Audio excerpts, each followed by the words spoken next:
Mackey, hearing with and on behalf of Chalice McLaughlin. All right, very good. Andrew Childers appearing on behalf of the people, Your Honor. All right. And this is a continuation of a preliminary examination, which I believe, I think it was Detective Rob was on a call that day. That's correct. Now he's here. And so you may call your next one. Thank you, Your Honor. People would call Thomas Robb to the stand. All right. Sir, please come forward to be sworn.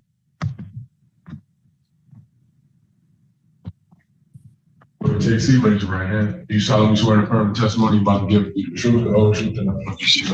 I am. State, spell your first and last name for the record. Thomas Robb, T-H-O-M-A-R-A-G. Sir, thank you, Your Honor. Sir, how are you currently employed? I've been with Washington County Sheriff's Office. And how long have you worked with the Sheriff's Office? 4 years. Were you working in that capacity back on April the 5th this year, 2025? I've been licensed as a road patrol deputy. Road Patrol Deputy? Thank you. Directing your attention to around 7:30, 7:45 in the morning, were you in the vicinity of the West Willow neighborhood? I was. Okay. And on that date and time, what was your shift? Sorry. What was your shift that day?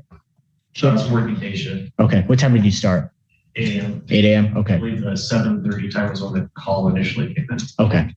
At some point, as your shift started, were you made aware of an investigation regarding a possible stolen Ford Explorer? I was. Okay. And who made you aware of that? Deputy Phillips. Okay. And what, if anything, happened in that morning on April the 15th that led to you being involved with that Ford Explorer in any way? Deputy Phillips told me that he'd taken a stolen vehicle report for that vehicle. He advised that he had obtained GPS location for the vehicle from the victim. That it was pinging, I believe, on Brookside, which was in the West Lowell neighborhood. He advised that he was going to go check the area for the vehicle and asked me to assist. Okay. Were you and Deputy Phillips in the same patrol vehicle or separate patrol vehicles? Separate. Okay. To your knowledge, did Deputy Phillips arrive in the area of that suspected stolen vehicle before or after you? Before. Okay. How did you know that? I heard him call it on the radio. Okay. When you heard him call that out, where were you? A few blocks away. Okay. And what happened next? After he called out that he was out with the vehicle, again, I believe it was on Brookside. I was a few blocks away. I heard mic clicks on the radio. That's pretty much when somebody depresses the talk button on the radio, but doesn't have a chance to get transmission out. In my 7 years of doing this job, normally when I hear that, that tells me that the deputy's in trouble. There's some kind of accident that caused them to interrupt their transmission, whether they're chasing someone or fighting or something of that nature. So that gave me cause for concern. I continued towards that location where Deputy Phillips was at, and then I saw the, I believe it was 2024 Gray Ford Explorer. That was the vehicle in question. Speaking of the neighborhood. So as you're entering the neighborhood, it's exiting the neighborhood? Correct. Okay. And what did you do next? I recognized that it was the vehicle we were looking for. I believe Deputy Phillips was in danger or something had happened, so I activated my emergency lights and siren to try to stop the vehicle. Okay. And did you have to turn your vehicle around? No, I was coming right at the entrance to the side street where the vehicle, the Ford Explorer, was coming out from. So okay. I was driving directly at it. Got it. And did you in fact then begin a pursuit of that vehicle? Okay. And that started in this West Willow neighborhood? Yes. Okay. What is the speed limit on the road there where you initiated this chase? It's a residential neighborhood, so 25 miles an hour. Okay. Did the vehicle pull over after you activated your overhead equipment? No. Okay. What happened next? The vehicle accelerated and tried to evade me. And did you continue to pursue the vehicle? I did. And for how long did you continue to pursue this vehicle before it was eventually stopped? I believe about 10 minutes or so. I don't recall exactly the time. Okay.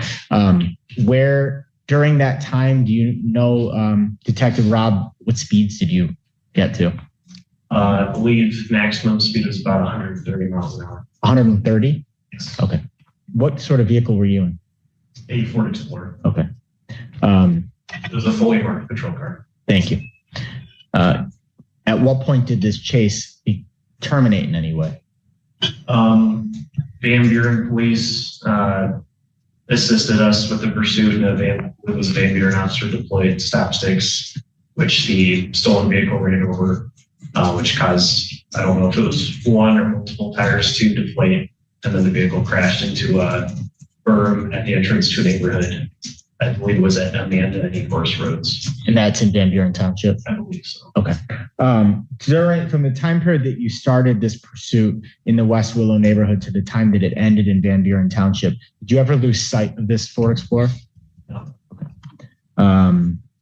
After the vehicle was hit the stop sticks and crashed into the ditch, were you able to determine if the vehicle was occupied? Yes, I was. And were you able to see anyone in that vehicle? Yes. Okay. Are any of the individuals that you saw in that vehicle on April the 15th in the courtroom here today? Yes. Can you identify an article of clothing that they're wearing? Yes, it was Charles McLaughlin. He's sitting to my left wearing a green jumpsuit. And where, Your Honor, may the record reflect in court identification of the defendant? Without objection, record show so reflect. And where in the vehicle did you observe the defendant? He was exiting the driver's seat. Okay. Was there anyone else in the vehicle? No.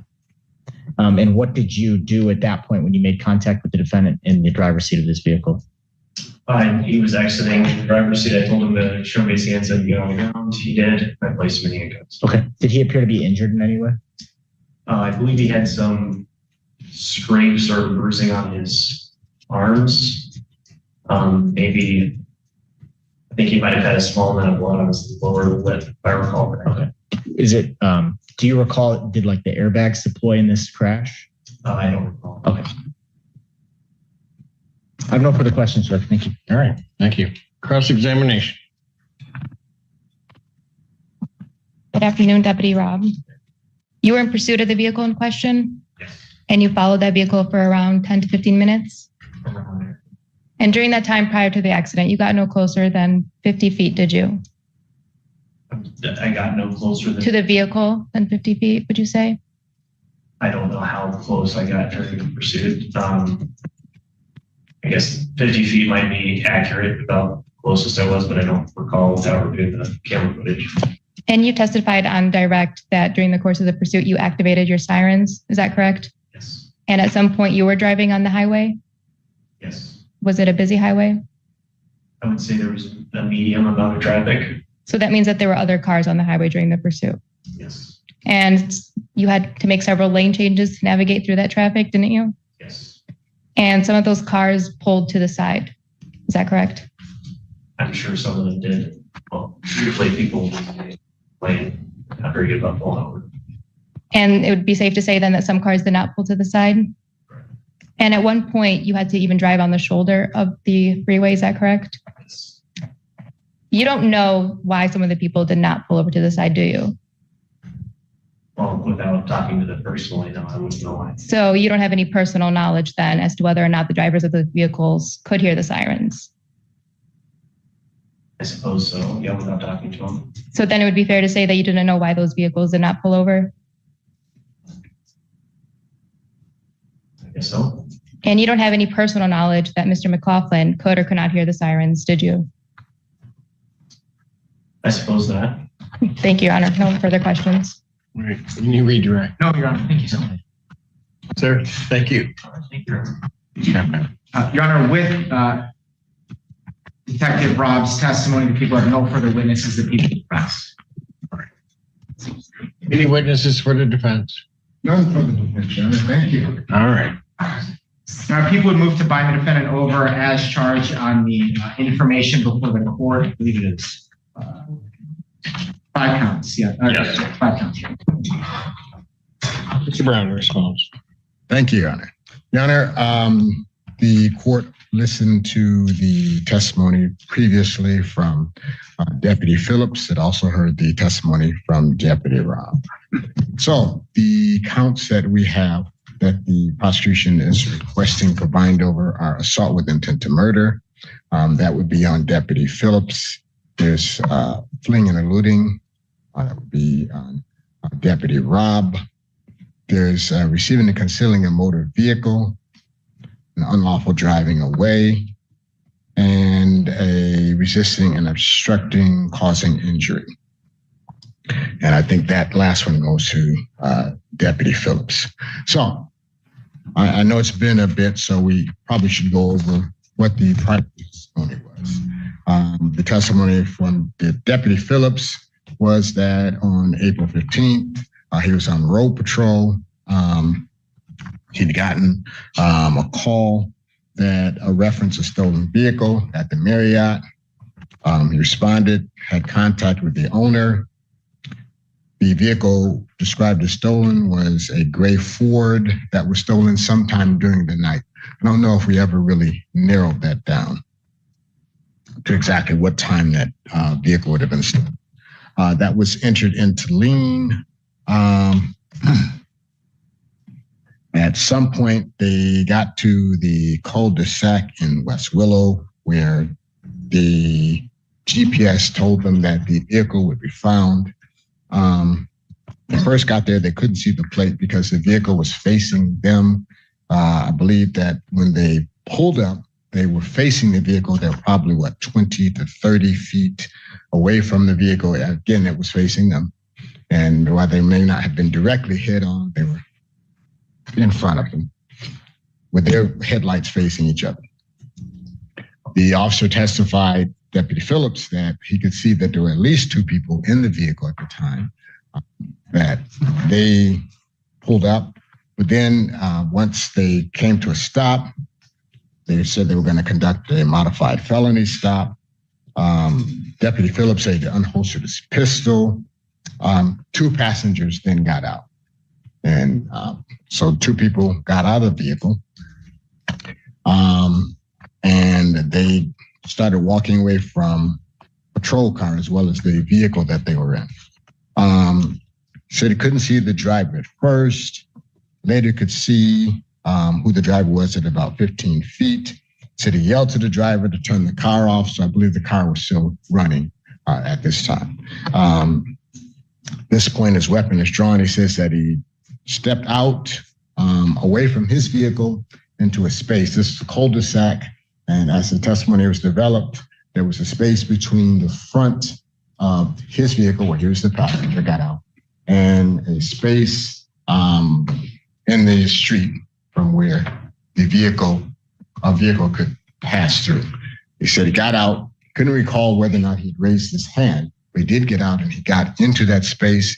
He said he could see the vehicle, the wheels turning, and that the car then drove at him without veering. He had his weapon drawn. And the vehicle, once it got started, did not stop, drove at him, clipped him on the knee as he had to jump to get out of the way of the vehicle. He did say that the vehicle does not stop after that. I asked him if the driver said anything to him. He said that there was nothing said, no threats made or anything like that. He did say he had recognized the driver as Mr. McLaughlin. He then testified that he and his partner then got into the vehicle and left in pursuit.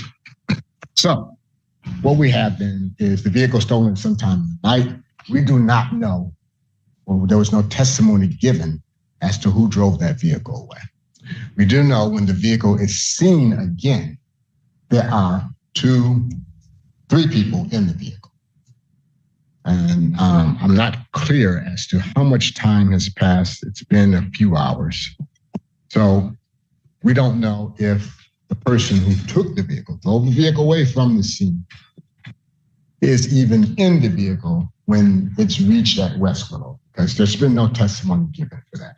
If the court remembers differently, certainly they could say, but as I recall the testimony, they spoke with the person who owned the vehicle and they simply said that the vehicle was taken in the night and they had a GPS and they're able to track them.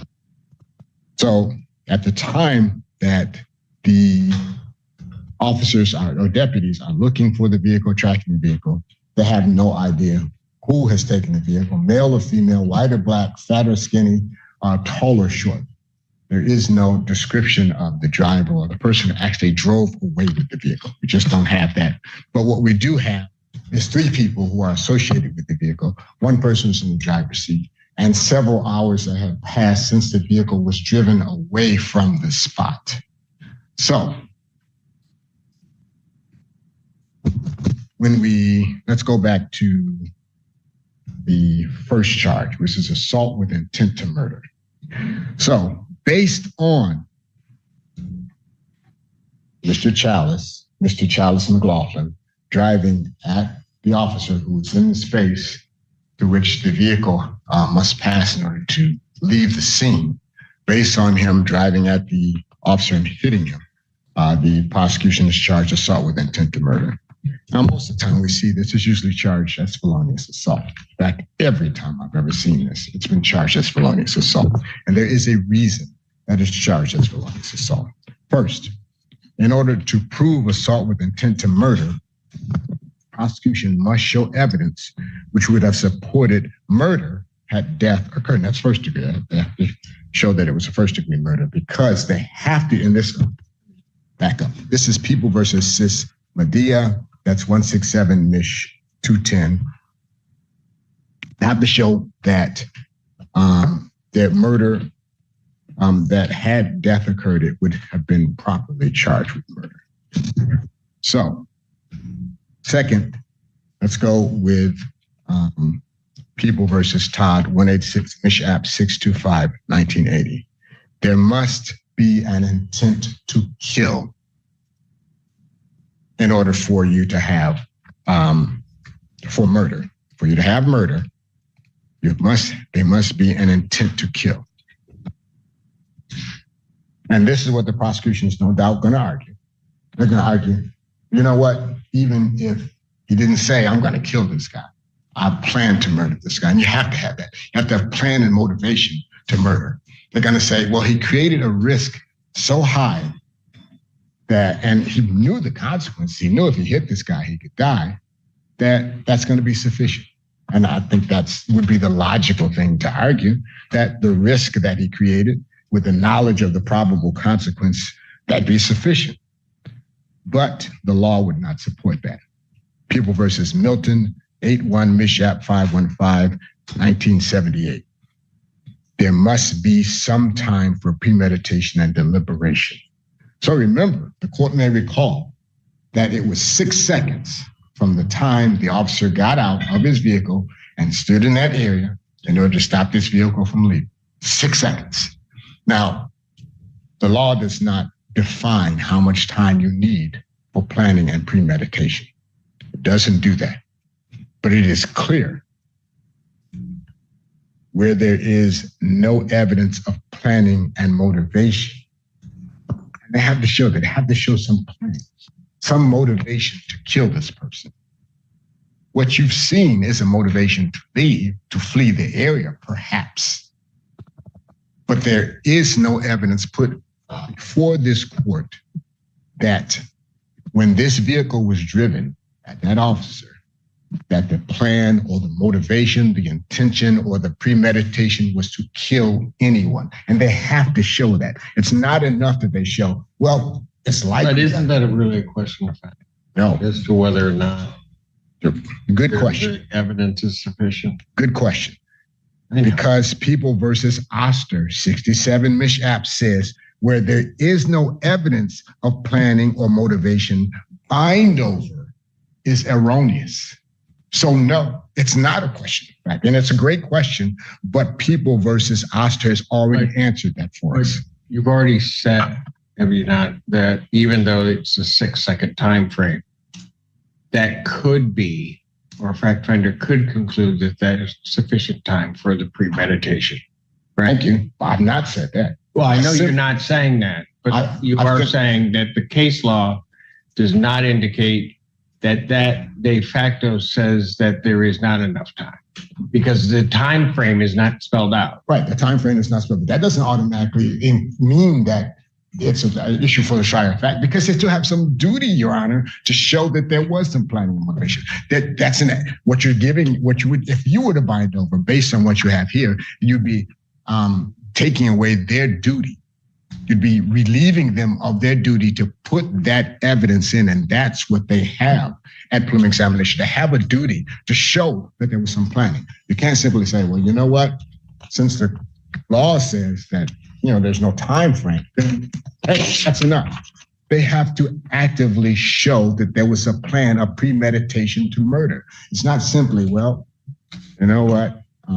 And again, if you couple that with People versus Milton, where even the creation of a high risk of death with knowledge of the probable consequences is insufficient, that makes their duty very clear, Your Honor. They can't simply just toss these things out without showing exactly what they need to show, and that is that there must be some premeditation, some plan to do so. They have an active, affirmative duty to show that. They simply can't say, well, what he did was risky, and that's enough. They can't say, well, since there's no time frame, that's enough. They have to show you that there was a premeditation and a plan. And the most likely thing that was going on here was Mr. Jackson was trying to leave the area. The officer got into that area, and in the 6 seconds that it got for him to get out of his vehicle and to walk into that space where the vehicle had the only space where they could get by, and they ended up hitting him. Premeditation necessary for first-degree murder implied where it involves a police officer? There's no exception for police officer. There's no police officer exception. No. But where it becomes first-degree murder, it's implied because there are certain types of acts that constitute first-degree murder. Right. Right. One of those would be the potential killing or the killing of a police officer, where the premeditation is implied. So you're saying there is an exception for police officers with acts that I'm not saying it's an exception. I'm just saying there are certain things that will constitute implicit premeditation from the standard definition.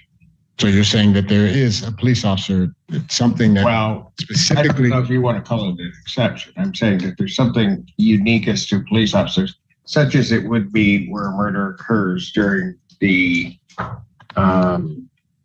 during a first-degree CSC. That's a felony murder consideration, Your Honor. Well, and I don't think it can be, it can be that.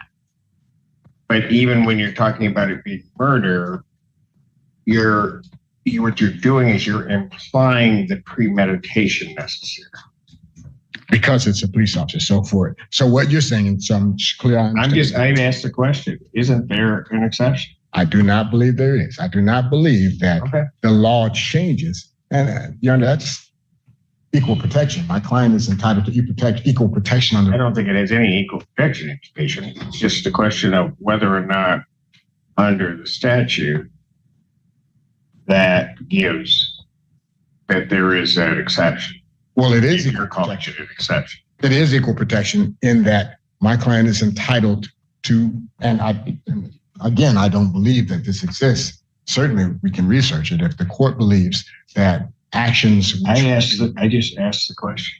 Well, okay. So my response is, I do not believe that that is a thing.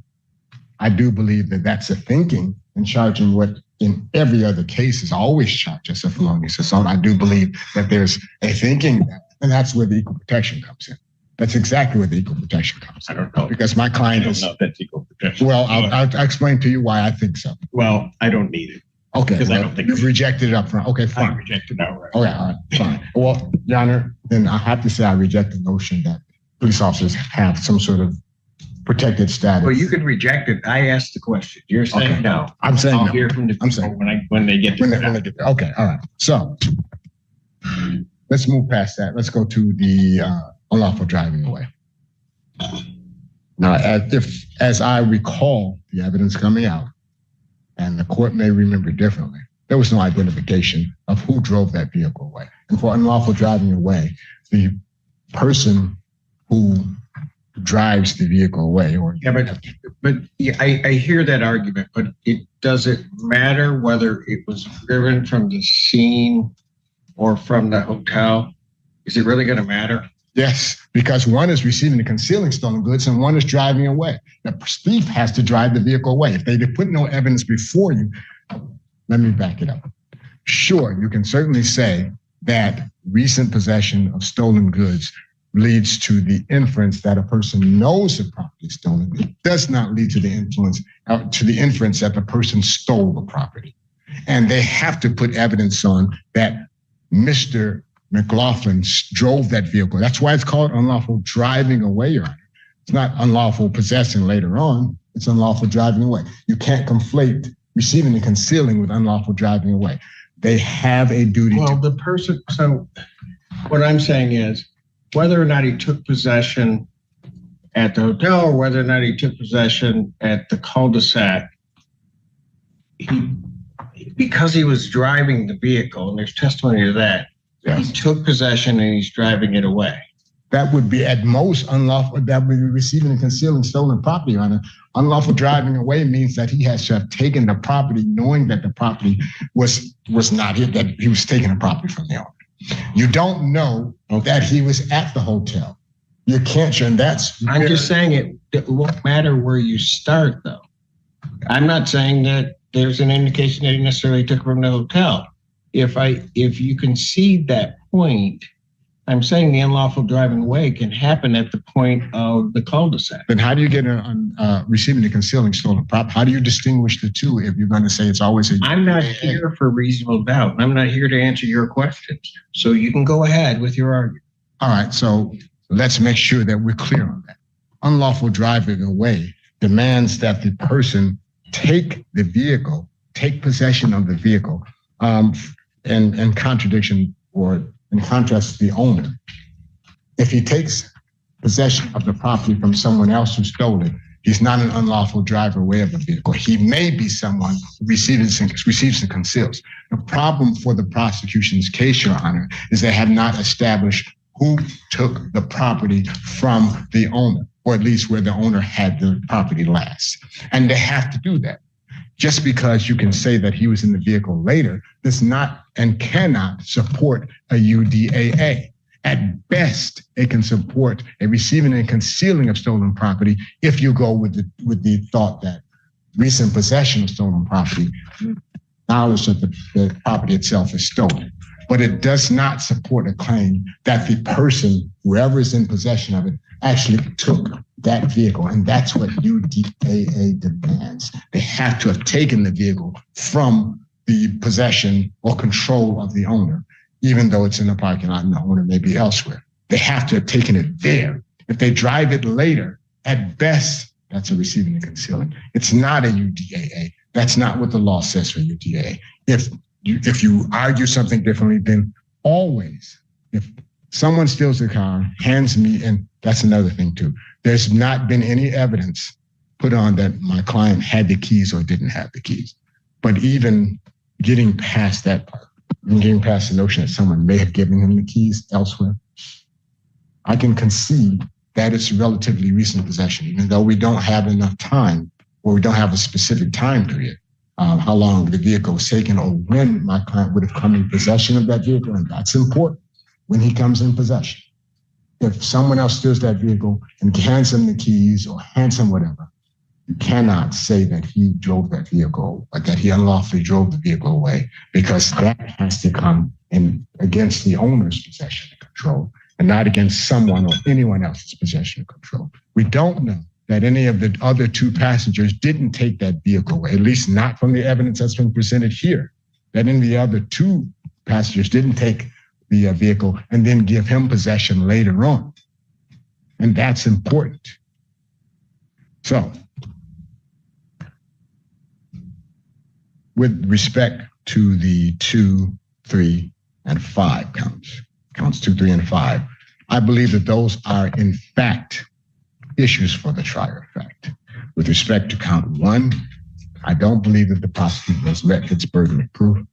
And if the prosecution can get up and say that there is an exception for police officers, as the court suggests, and they can cite some case law. I asked the question, Mr. Brown, so don't put words in my mouth. I'll hear from them. All right, fine. So, and also with the UDAA, I don't think they've met their burden there. Response.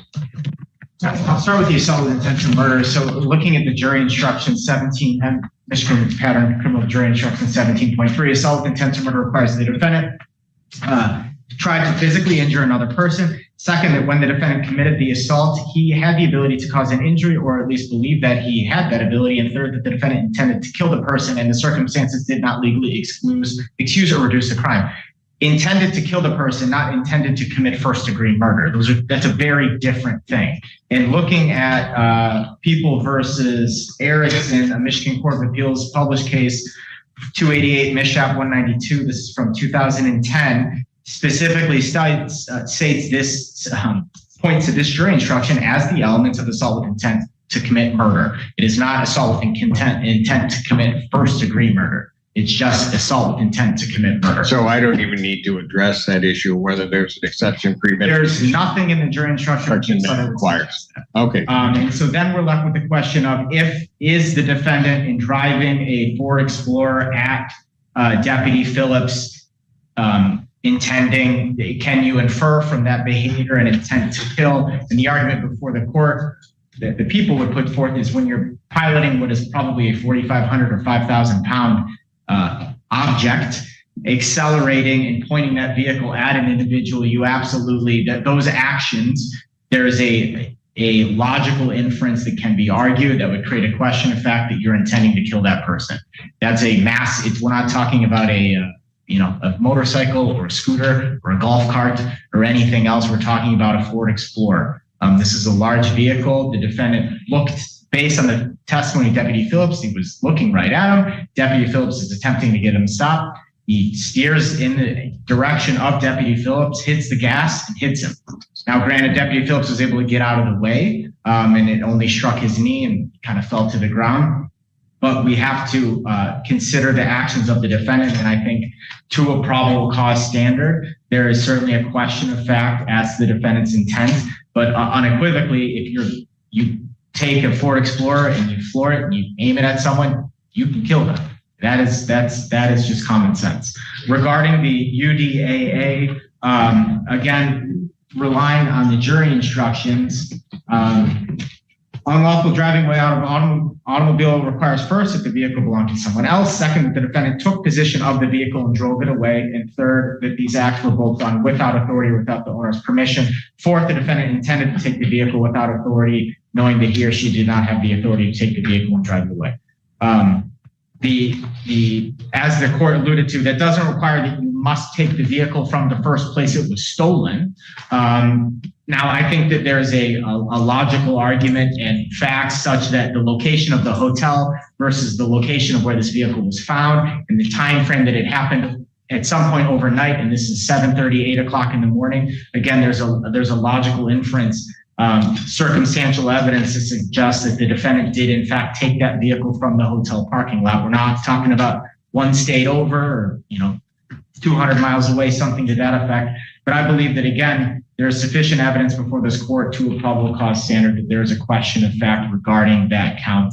And I believe that the defendant should be bound over on all 5 counts. All right, okay. With reference to, there is no dispute as to a bind over on counts 2, 3, and 5. Therefore, the court also does believe that the people have sustained their burden and the defendant would be bound over on counts 2, 3, and 5 without objection as they raise issues of fact. In terms of the unlawful driving away of a motor vehicle, again, it would be this court going into the province of the jury as to when they first saw the defendant in the vehicle. Certainly a jury could reasonably infer from the hotel, the timing and everything else that it was indeed the defendant to do that. I don't think that people have to go beyond that. So certainly under that, if the theory is correct that it's got to be taken from the location from the owner, but I don't think that that's correct. But still, even then, I think a reasonable fact finder could conclude that. As it relates to the other piece of that, I think an individual can be charged with the unlawful driving away of a motor vehicle when they took possession or assisted in taking possession of that vehicle. I don't think it excludes, it doesn't get charged or can't be found to the exclusion of something else, a receipt and concealment.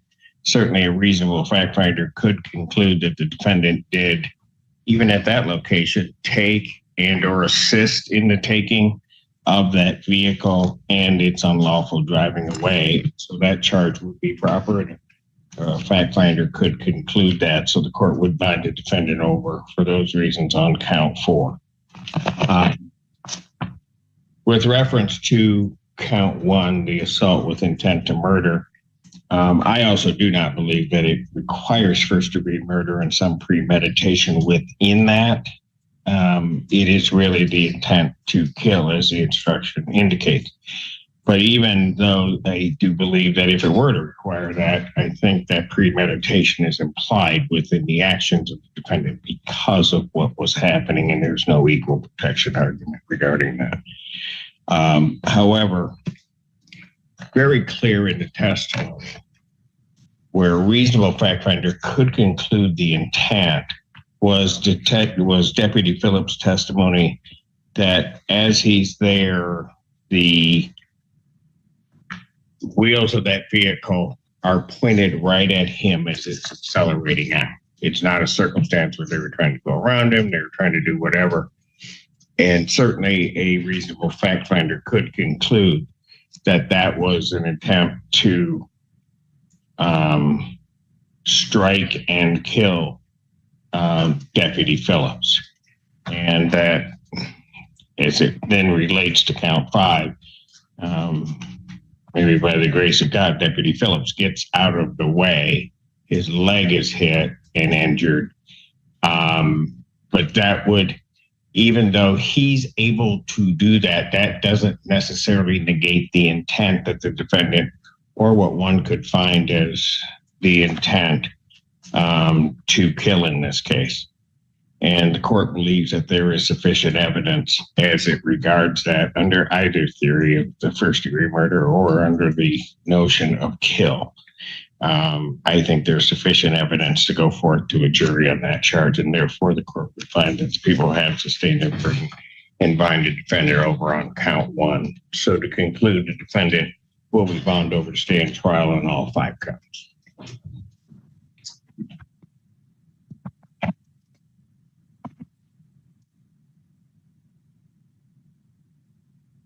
Now that you see the information waive its reading.